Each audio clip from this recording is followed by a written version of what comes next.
Hello, everyone, and welcome to the High Coach podcast, where we dive into leadership, team dynamics, and how to thrive in today's hybrid and remote world. I am your host, Karol Figueroa, and I am so excited about our guest here today. She is an incredible leader that I have the pleasure to meet. She's Corporate Vice President for Digital Gaming and CSO in Microsoft. She leads a global team of e-commerce and commerce strategy across many countries. I'll let her talk a little bit about that. And she's really shaping the world and shaping the way in which gamers engage in the digital content. Beyond her corporate achievement, she has been recognized by many, including Media Play News as Woman in Home Entertainment, and highlighting her impact in the digital entertainment space. In this episode, I want to introduce you to Dametra Johnson-Marletti.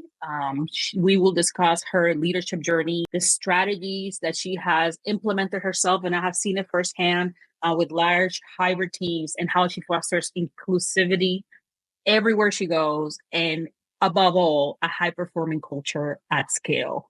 Dametra, welcome to the High Coach podcast. Thank you so much. I appreciate it. Happy to be here. Thank you for having How me. does it feel to hear all of that? Like a brief version of your resume, because I know it's probably even more scaled. No, I'm very humbled by all of it. I appreciate it. I'm always humbled by it. It's been a great journey. That is wonderful. That is wonderful. And one that many of us are continue to try to strive for, right? Like what many of us are trying to do in many different ways and different paths. And I know probably hasn't been always easy, but you certainly portray what can be possible. And I want to thank you for that. So I want to start, to talk a little bit about your career journey. What has been your CVP at Microsoft right now in the Xbox world? Growing up, I've been a gamer since I have memory. It's a role that many will sign up for in a heartbeat. And you're CVP of that department. So tell me, what are some of the defining moments of your journey into becoming what you are right now and the role that you're right now that you can share with the guests today in our podcast? It has been a heck of a journey. You look up in the blink of an eye, I'm hitting 24 years this year at Microsoft. And wow, it's pretty remarkable. I came in here as an entry level, at Microsoft, kind of level 60, level 61 is kind of where you start your journey in most cases. And so I came in as a level 61 product manager on our enterprise server business straight from grad school. And I spent a couple of years there just learning the ropes at Microsoft, learning how to be a classic marketer, understanding how to understand our customer needs and how to match our products to solving problems for our customers. I did that for a couple of years. And then we had just acquired a company called Great Plains. Today, that is the foundation of Microsoft Dynamics. And so that was business applications at the time, ERP, CRM systems. And so I thought, wow, it's kind of a hot place to be at Microsoft. So I jumped over to that particular business and ran a small marketing team there for about 3 years. Then I went back to enterprise servers. And I guess one of the pivotal moments is when I jumped to the consumer space. And that's when we were in the mobile phone business. That was what I consider kind of the dark. Wow. I learned a lot. When you start out in a business and it has 54%, market share, and then when you leave, it has less than 5%. You learn a lot during that time. So that was a pivotal moment for me. One, going through that evolution at Microsoft and how that business evolved, and then also being in the consumer space. I just realized these are my people. This is my language. I can make decisions at work with my coworkers and go home and turn on my Xbox or play with my phone and oh yeah, we did that today. That's the decision in the work team that I was on today, and see it in real time. So for me, I was kind of hook, line, and sinker on the consumer space at that point, and I just loved it. Shortly after that, probably 3 years after my phone stint, I jumped over to Xbox, and I've essentially been in the same position ever since for the last 15 years in the e-commerce digital sales space of games and entertainment products.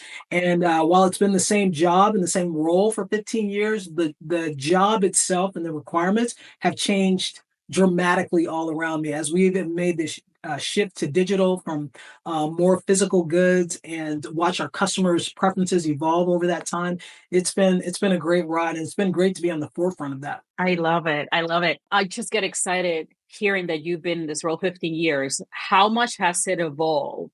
And because I cannot even imagine, right, how rapidly gaming is moving, how rapid tech moves, period. Can you give us a little bit more, like, what is your team responsible for? Where it has to evolve to until now? What are you responsible? Yeah, what it's evolved to, look, when I first started this business, digital was a second class citizen. It was like everything was in service of selling physical discs and supporting our physical retail partners, which we still support our physical retail partners today, the likes of Best Buy and GameStop and other partners like that all around the world. So that's a very important channel for us. But that channel has customers' preferences have switched from being focused on digital, going to the mall, foot traffic in those stores to, hey, I can have a lean back experience where I can just navigate to our digital storefront, see all this great merchandising that's in front of me. I didn't even know I saw this great game. I didn't even know I wanted that game, and hit at the click of a button, that game can be in my catalog in my library from a digital perspective. And so to watch that transformation from shifting from where digital was second class to like at the forefront, we've hit that tipping point at this point. And so that has been a hugely pivotal moment. And so you asked what my team does. My team is really the gaming digital sales team for as a part of the consumer sales organization within Microsoft and the gaming organization. And so essentially what that means is we make sure that our content is wherever gamers are. That's our goal, to bring our Xbox Anywhere mission to life, to allow gamers to play the games they want with the people they want on whatever device they want to play on. And so we have a set of owned and operated digital e-commerce storefronts that we manage, like the store that's in Xbox, the store that's in Windows. You go to those storefronts and you can see an array of games. And so our team is responsible for making sure those are front and center for our customers to purchase, and then managing the business on the back end. Simultaneously, we also want to make sure that our content is in stores that we don't manage. So we work with entities like Steam and PlayStation to make sure that our first party games that we develop are in those storefronts as well. I love that you said that, because a lot of people think that we only take care of the Xbox front, but there's so much more. As a gamer myself, one of the things I love is that, we have PlayStations in different areas. I have one in my parents' house when I go to Puerto Rico, one in Maryland. And this happened actually this holiday season, where I was playing a video game in my house in Maryland. And when I got to my parents' house and I turned on the console, the game that I have saved in Maryland, I can now play in Puerto Rico. Mm-hmm. And, coming from playing Hugo on my dad's laptop when I was a kid, to be able to do that, it's like magic to me. I was so excited that the game I saved, I can keep playing. And your team is responsible. It helps and leads that. And I just think it's remarkable to see that. And I do come from a business where I did transition out of CDs. It was a tax business back then, and my team was responsible for transitioning out of CDs for software and tax businesses. And it was a challenge to help the market unlearn a behavior. So I think, for the scale in which you do it, I think it's remarkable. So leading to that means that you need to have a very multifaceted team to be able to lead these efforts. How do you maintain strategic clarity and alignment across all your organizations? What is the total team that you lead here at Microsoft? Because I think there's a lot of different people, so I'm very curious. Look, in the scale of things at Microsoft, my team is relatively small. I've got 85 people in total, mostly sitting domestically in the United States. I think I have 3 people that sit in Europe. By comparison, my peers have hundreds of people really sitting across multiple time zones and geographies around the world. So I'm very different in that regard, to have global responsibility for a business that touches customers all around the world, but with almost a very centrally located team. We have center of gravity in the Pacific Northwest, obviously near Redmond. We have one with our Activision Blizzard King team down in Santa Monica, and then a few people scattered like yourself around the United States. So our team is focused globally, but we are pretty central, certainly from a hub perspective. But in terms of keeping priorities, look, we have so many priorities. We have a very big business that we run. We have tons of stakeholders internally. And at Microsoft, we work in a matrix. Collaboration is essential to accomplishing anything. Nobody really succeeds in this organization alone. You have to have great partnerships and stakeholder management along the way. And so making sure that everybody is clear on what the North Star is. And we do that as leaders. Like, we are tasked to make sure that we are driving clarity for our teams. And so being clear on what I that, love that. yeah, being clear on what that Yeah. North Star is, and then constantly reiterating that so that people know, and where we have to make strategic changes along the way, because it's not like you plant a flag at the beginning of the fiscal year and that flag doesn't move at all for 12 months. No, we have to move it occasionally. And so resetting with the team and making sure that they're clear again on where we're headed, but and then inspiring them and having a strong culture that they believe and trust. They believe we're not steering the ship into an iceberg. I love that. One of the things I love the most is that I know people that are going to be listening to this episode are going to be like, 85 people, it's a small team.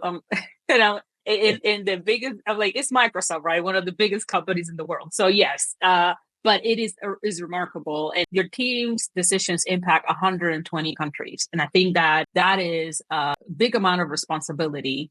And you need to have a team that is fully engaged and feel connected. For us stragglers, outside in the United States, but outside, I also lead a remote team. My team is all in the Seattle area. And I want to talk about this because this is a very important topic for us here, Hi Coach. How do you maintain a team, 3 in Europe, others in the LA area? How do you maintain them equally engaged and connected? When we are in the room, when we have our meetings that we come in the room, we did the Strength Finders recently, it didn't feel like we don't work in the same location. Yeah. It doesn't feel like that at all. So can you tell us a little bit how you keep that engagement and that connection? There's a few things. One, you have to have a strong set of leaders underneath you. This is not me. I might set the tone, but I have a strong set of leaders underneath me that help reiterate that and kind of carry that forward. And so once you kind of have that mentality and you have that spirit across the team, especially across the leadership team and across all of our managers within the organization, it permeates throughout all of our employees. And so our goal, despite us having an organization that is really made up of 4 different companies, Microsoft, Activision, Blizzard, and Bethesda, we have employees that sit across all those entities. And so from day one, we said, today will be the only day that you see the origin of where anybody works. From this day forward, we are one team. We're the gaming digital sales team, and we act like that. We keep each other informed. We share information.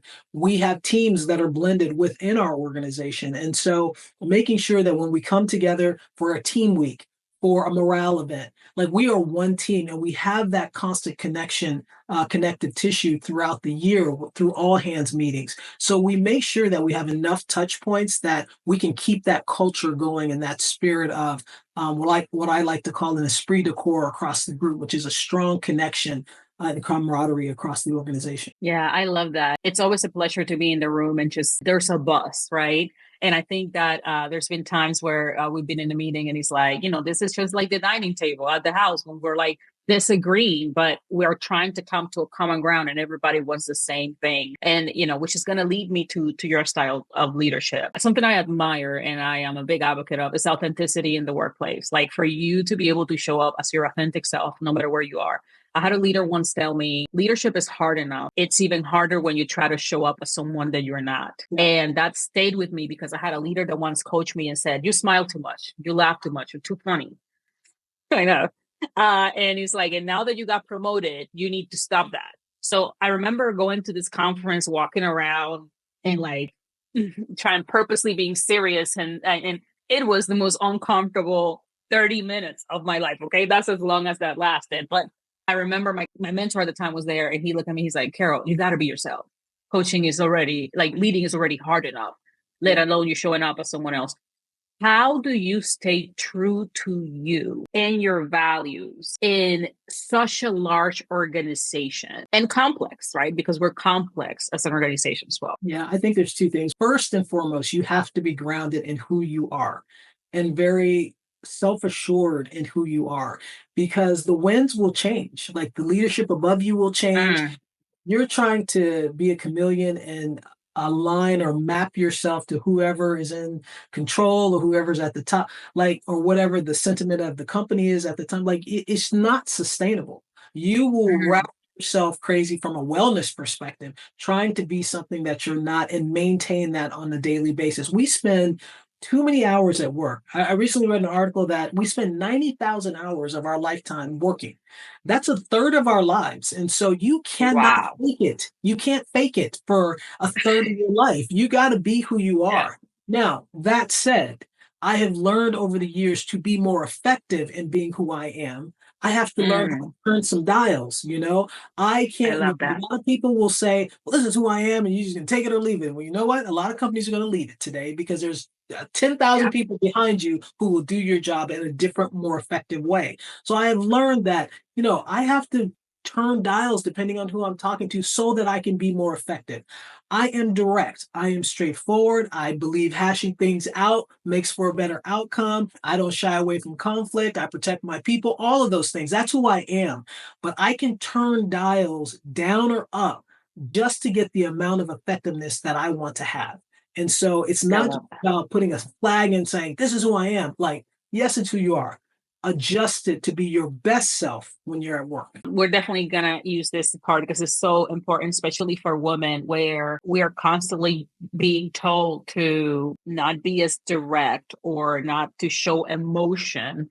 And sometimes when men leaders show emotion, it's like, oh, he's super passionate. But if Yeah. a female leader shows emotions, is like, oh, she's, there's like a lot of stigma to that. Yeah. And you know me, I struggle with, there's been times that it's like, okay, Karol, tone it up 2 nudges. I'm like, okay, I got it. This is the time, right? But I teach on our strengths coaching that strengths are not neither good nor bad, right? They're just your natural born talents. You're naturally born being this way. Now, you can use that as a defense mechanism to justify bad behavior. So Right. I can't be like, oh, I am super direct. I'm just going to go to Satya Nadella and say, hey, Satya, this is what I think, right? Like of course I can tell him what I think, but I also need to probably know how I target my directness in a way that is going to be beneficial, because communication is about also the receiving end being able to absorb the information effectively. So if I only have one way in which my communication shows up, then the receiving end of it is not everybody's going to be able to get the message the way it does. So I think I love what you just said. It's so powerful. Yes, if you're a female leader in an executive role, you can be direct if you're trying to do that. But when and how you direct that, I think that is important. And I have witnessed that you show up as your authentic self all the time. And I think that is extremely remarkable to do that, especially in today's environment. I can talk to you forever. I'm completely geeking right now because it's like I'm getting so many tips. What advice would you give women and underrepresented professionals that are looking to advance in their career in tech? There's a gap in many industries at your level, but in tech, the gap is even larger. So I wonder, what advice would you give us as we continue to thrive through? There's a few things. One, I would probably say, look, you have to deliver first and foremost. So do a great job in the job that you're in before you kind of think about putting your head up to go to do something else. So you have to build that equity in you and your track record before you kind of have permission, so to speak, to go for the next thing. Now, that said, you need to have sponsors and mentors along the way. I know we talk a ton about having Mm, mentorship, sponsorship, but I was doing a session yesterday with somebody, and the question was asked, like, how did you get to CV? Like, how does one cross over to corporate vice president? And I'm like, you don't get there alone. You must have sponsorship. You must have people who put their equity on the line for you to get you there. And so you do that, one, by doing the first thing that I said, by delivering impact and results. The second thing is by networking to find genuine, authentic relationships with people who you can learn from. They can potentially learn from you. They can say things to you that others won't say when you're wondering, like, well, why is this happening? Why am I not getting this next opportunity? They will tell you why. I like to call that my personal board of directors, people who will give mm, praise when it's warranted and criticism when it's needed, but they hold you accountable for being your best self and helping you get to that next level. So that personal board of directors is critical. I love that. Personal board of directors. That is a phrase that I have never heard till you said it. And advocating, because like one of my strengths is achiever and activator, right? So I can start and finish things really fast. Like, like that's me, right? My hard work will speak for itself. Like I'm going to work so hard and I'm going to put this performance and it's going to be great. That is not what's going to get you promoted. And I feel like that's where a lot of high performing, those days are over, I think, right? Well, in part, that's not like Yeah. that's the first thing Yeah. you have to do is deliver That's work. number one. Yes. That's number one. That Mm-hmm. alone will not get you to the highest heights. I mean, you Mm-hmm. must have partnerships, stakeholder relationships, people who are invested in you, people who you're invested in, and then Yeah. build that personal board of directors, particularly made up of mentors and sponsors along the way. Both of those things are critical because I think there's just too much competition in the world today. Yeah. We're moving too fast. I recently had one kind of lower level position open on my team that received 1,400 applicants for one position. So, like, you have to do something to stand out. Yeah. Being outstanding at what you do is one, and then having the right connections and relationships and network along the way is another. I absolutely love that. What would you say is the difference between a sponsor and a mentor? Because I think a lot of people do not know the difference between those two. Both a mentor and a sponsor is somebody that you can go to, and it should be a safe place for you to ask questions, get guidance, get feedback, bounce ideas off of, that sort of thing, who can help steer you in a direction and Yep. give you candid feedback. Both of those can happen with a mentor or sponsor. The difference between a sponsor is that is somebody who will represent you and put their equity on the line for you in the rooms that you are not in. So Mm. when we're having talent talks at the leadership team level and we're talking about hot jobs, hot people, like who's going to say your name?